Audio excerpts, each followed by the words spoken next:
उठे लशन निशि विगत सुनी, अरुण शिखा धुनि कान। गुरु ते पहले जगतपति, जागे राम सुजान। जब जब प्रातः काल होने को आया, तब अरुण शिखा की बोली कान में पड़ते ही लक्ष्मण जी उठ गए और गुरु विश्वामित्र से पहले ही सुजान श्री रामचंद्र जी भी जाग गए थे। फिर समय जानकर गुरु की आज्ञा पाकर दोनों भाई उनकी पूजा के लिए फूल लेने चले गए। देखा तो राजा का वह श्रेष्ठ बगीचा निकट ही था कि जिसमें सर्वदा ही बसंत ऋतु शोभायमान हो रही थी और जिसमें वर्ण वर्ण की सुंदर लता, बेलों के सुंदर चंदवे और मनोहर वृक्ष लगे हुए थे। नए पल्लवों में फल फूल शोभायमान हैं, मानो अपनी संपत्ति से कल्प वृक्ष को भी लज्जित करते हैं। और जिन पर पपीहा, कोयल, तोते, चकोर और मोर नाचते हैं। बाग के मध्य भाग में सुंदर सरोवर भी था, जिसमें मणियों से जड़ी विचित्र सीढ़ियां बनी थी, जिसमें निर्मल जल था और अनेक रंगों के कमल खिले हुए थे और भौरे गुंजायमान कर रहे थे। इस प्रकार बाग और तालाब को देखकर भाई लक्ष्मण सहित श्री रामचंद्र जी प्रसन्न हो गए, क्योंकि वह बड़ा ही रमणीय और श्री रामचंद्र जी को सुख देने वाला था। तब श्री रामचंद्र जी चारों ओर मालियों से पूछ प्रसन्न मन से दल और फूल लेने लगे। उसी समय में वहां सीता जी आ गई, जिन्हें पार्वती जी की पूजा करने को माता ने भेजा था। उनके साथ में सब सुंदर चतुर सखियां भी थी, जो मनोहर वाणी में गीत गा रही थीं। सरोवर के पास पार्वती जी का मनमोहक मंदिर था, जिसका वर्णन नहीं किया जा सकता। तब सरोवर में सखियों सहित स्नान कर सीता जी प्रसन्न मन से पार्वती जी के मंदिर में गईं और बड़े प्रेम से उनकी पूजा करके अपने योग्य सुंदर वर मांगा। उसमें सीता जी का साथ छोड़कर एक सखी फुलवारी देखने गई थी। जिसने वहां दोनों बंधुओं को जाकर देखा, तो वह प्रेम से विशेष वशीभूत हो सीता जी के पास दौड़ी हुई आई। सखियों ने कहा कि उसकी दशा विचित्र है, शरीर बड़ा पुलकायमान हो रहा है और नेत्रों से जल बह रहा है। तब सब पूछने लगी कि हे सखी, अपने हर्ष का कारण कहो। तब उसने कहा, दो राजकुमार फुलवारी देखने आए हैं, जिनकी किशोरावस्था है और सब भांति से सुंदर हैं। उनके सांवले गौरे रूप को मैं क्या कहूं, क्योंकि वाणी को नेत्र नहीं, नेत्र को वाणी नहीं। उनकी ऐसी बात सुनकर सब सखियां प्रसन्न हो गईं और सीता के हृदय में अधिक इच्छा हो गई। तब एक सखी कहती है, हे सखी, वे वही राजपुत्र हैं जो कल मुनि जी के साथ आए हैं और जिन्होंने अपने रूप की मोहिनी से नगर के स्त्री पुरुषों को वश में कर लिया है। उनकी शोभा का जहां तहां सभी लोग वर्णन करते हैं। चलो देखें, जो अवश्य ही देखने योग्य हैं। उसका कहना सीता जी को अत्यंत ही अच्छा लगा और दर्शन के लिए नेत्र व्याकुल हो उठे। तब उस प्यारी सखी को आगे लेकर सीता जी चली, जिसमें प्रीति को कोई लख न सके। नारद जी के वचन स्मरण कर पवित्र प्रीति उत्पन्न हो गई। इसी से सीता जी चकित हो चारों ओर ऐसे देख रही हैं, मानो बाल हरिणी भयभीत होकर देख रही हो। तब आभूषणों की ध्वनि सुन के श्री रामचंद्र जी ने लक्ष्मण से कहा, हे लक्ष्मण, यह तो ऐसा जान पड़ता है मानो समस्त विश्व का विजय करने को कामदेव डंका बजा रहा हो। ऐसा कहकर उन्होंने सीता के चंद्रमुख की ओर देखा तो नेत्र चकोर हो गए। फिर तो वे सुंदर चंचल नेत्र ऐसे ही स्थिर हो गए, जैसे संकोचवश राजा निमि पलक से हट गए हों। सीता जी की शोभा देख श्री रामचंद्र जी सुख पा उसे हृदय में सराहते हैं, परंतु मुख से वचन नहीं आता, मानो ब्रह्मा जी ने सीता जी की को रचने में सारी निपुणता को प्रत्यक्ष कर दिखा दिया हो। वह रचना सुंदरता को भी सुंदर कर रही थी, मानो सौंदर्य ग्रह में कोई दीप शिखा जल रही हो। सीता जी की समता किससे हो, यह उपमाएं तो कवियों द्वारा झूठी हो गई हैं। तब सीता जी की शोभा का मन में वर्णन कर और अपनी दशा का विचार कर श्री रामचंद्र जी पवित्र शब्दों में अपने छोटे भाई लक्ष्मण के समय के अनुकूल यह वचन बोले। हे भाई, जिसके कारण धनुष यज्ञ हो रहा है, यह वही जनक की पुत्री जानकी है, जो सखियों को लेकर पार्वती जी की पूजा करने आई है और इस फुलवारी में प्रकाश करती हुई घूम रही है, जिसकी अलौकिक शोभा को देखकर मेरा सहज ही पवित्र मन शुद्ध हो उठा है। सो यह सब कारण क्या है, इसको तो विधाता ही जाने।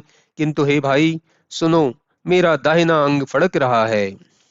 रघुवंशियों का तो यह विश्वास है कि वे भूलकर भी कुमार्ग पर पांव नहीं रखते। मुझे अपने मन का पक्का विश्वास है कि जिसने स्वप्न में भी किसी पर नारी की खोज नहीं की है, जिनकी पीठ को संग्राम में शत्रु नहीं पाए हैं, और जो पराई स्त्री की ओर कभी आंख नहीं उठाते, और जिनके घर से याचक कभी निराश नहीं जाते, ऐसे श्रेष्ठ पुरुष संसार में बहुत थोड़े हैं। लक्ष्मण के साथ वार्तालाप करते हुए श्री रामचंद्र जी सीता जी के रूप पर मन ही मन मुग्ध हो गए। उनका मन भ्रमर सीता के मुख कमल के सौंदर्य रूप मकरंद का पान करने लगा।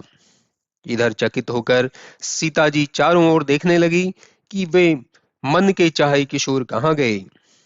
वह मृग छौने के समान नेत्र वाली, जहां ही देखती थी मानो वहां ही श्वेत कमलों की धारा बरसती हो। तब सखियों ने सीता जी से उन राज किशोरों को लता की आड़ में जाते हुए दिखाया। तब उनका रूप देखकर सीता जी के नेत्र ऐसे ललच गए जैसे कोई खोई हुई निधि पा जावे। श्री रामचंद्र जी की शोभा को देखते देखते नेत्र थक गए और पलकें बंद होना भूल गई। अत्यंत स्नेह के कारण देह की सुधि वैसे ही भूल गई जैसे शरद ऋतु के चंद्रमा को देखकर चकोरी भूल जाती है। श्री रामचंद्र जी की शोभा को नेत्रों के मार्ग से अपने हृदय में लाकर सीता ने पलक रूपी किवाड़ों को बंद कर लिया। जब सखियों ने सीता को प्रेम के वश जाना, तो किसी ने कुछ कहते न बना और मन ही मन में सकुचाई। उसी समय दोनों भाई लता भवन से बाहर ऐसे प्रकट हुए मानो मेघ पटल से होकर दो निर्मल चंद्रमा बाहर निकल आए हों। दोनों सुंदर वीर राम लक्ष्मण बड़े ही सुंदर और शोभा की सीमा थे। उनके नीले और पीले कमल के समान शरीर मन को मोहित कर रहे थे। सिर पर सुंदर अलकें शोभायमान हो रही थी, जिनके बीच बीच में पुष्प के गुच्छे गुथे हुए थे। ललाट पर जो तिलक लगाए हैं, श्रम के कारण उन पर पसीने की बूंदें शोभायमान हो रही हैं, और कानों में सुंदर आभूषण की शोभा छा रही है। टेढ़ी भ्रुकुटी, घुंघराले बाल और नवीन कमल के समान रत्नारे नेत्र हैं। उनकी सुंदर ठोड़ी, नाक और गाल सुंदर हैं। उनके हास्य का विलास मानो मन को मोह लेता हो। मुख की शोभा तो कुछ कही नहीं जाती, जिसको देखकर अनेकों कामदेव भी लज्जित हो जाते हैं। हृदय पर मणियों की माला पड़ी है और शंख के समान सुंदर कंठ है, और हाथी के बच्चे की सूंड के समान भुजदंड है। बाएं हाथ में फूलों का दोना लिए, हे सखी, सांवला कुमार बड़ा ही सुंदर और सलोना है। सिंह की सी कमर पर पीतांबर धारण किए, मानो सुख और शील के निधान, ऐसे सूर्यवंश भूषण श्री रामचंद्र जी को देखकर सखियों ने अपने आप को खो दिया। उसी समय एक चतुर सखी धैर्य धारण कर हाथ पकड़कर सीता जी से बोली कि गौरी भवानी का ध्यान फिर कर लेना, अभी इन राजपुत्रों को क्यों नहीं देख लेती हो। उसके ऐसा कहने पर सीता जी ने सकुचाकर नेत्र खोलकर देखा कि वे दोनों रघुवंशी सामने ही हैं। तब राम जी की शोभा और अपने पिता के प्रण का स्मरण कर मन में अत्यंत क्षुभित हो गई। जब सखियों ने समझा कि अब सीता परवश हो गई है, तब वे सब भयभीत हो कहने लगी, आज बड़ी देर हुई, कल फिर इसी समय में आवेंगी। ऐसा कहकर एक सखी मन में मुस्कुराने लगी। तब उनकी ऐसी गूढ़ वाणी सुनकर सीता जी सकुचा गई और अधिक विलंब होने से माता का भय मानकर श्री रामचंद्र जी को हृदय में स्थान दे अपने को पिता के अधीन जानकर चली। तब मृग पक्षी और वृक्षों को देखने के बहाने से बारंबार फिर जाती हैं और श्री रामचंद्र जी की शोभा को देख देख कर प्रीति बढ़ती ही जाती है, कम नहीं होती। परंतु शिव जी के धनुष को कठोर जानकर सीता जी चिंता करती हुई श्री राम जी की सांवली मूर्ति को हृदय में रखकर चली। उधर जब प्रभु श्री रामचंद्र जी ने श्री जानकी जी को जाते हुए जाना, तब प्रेम रूपी स्याही से उनके उस सुंदर चित्र को अपने हृदय में लिख लिया। सीता जी फिर भवानी गौरी के मंदिर में जाकर उनके चरणों की वंदना करके हाथ जोड़कर बोली, हे गिरिराज किशोरी, आपकी जय हो। हे श्री शिवजी के मुख रूपी चंद्रमा की चकोरी, आपकी जय हो। हे गणेश और स्वामी कार्तिकेय की माता और हे संसार को उत्पन्न करने वाली, आपके शरीर की शोभा बिजली की चमक के समान है, आपकी जय हो। आपका आदि मध्य और अंत नहीं है। आपके अमित प्रभाव को वेद भी नहीं जानते। आप संसार की उत्पत्ति, पालन और लय के कारण हैं तथा संसार को विशेष रूप से मोहित कर अपनी इच्छा से विहार करने वाली हैं। हे माता, सती और पवित्र पतिव्रता स्त्रियों में आपकी प्रथम गणना है। आपकी अमित महिमा को हजार जिह्वा वाले शेष और शारदा भी नहीं कह सकती हैं। हे श्री महादेव जी की प्यारी, हे वर देने वाली, आपकी सेवा करने से चारों पदार्थ अर्थ धर्म काम मोक्ष प्राप्त होते हैं।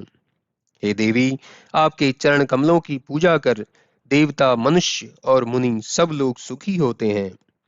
आप मेरा मनोरथ भली भांति जानती हैं, क्योंकि आप सबके हृदय रूपी नगर में सर्वदा निवास करने वाली हैं।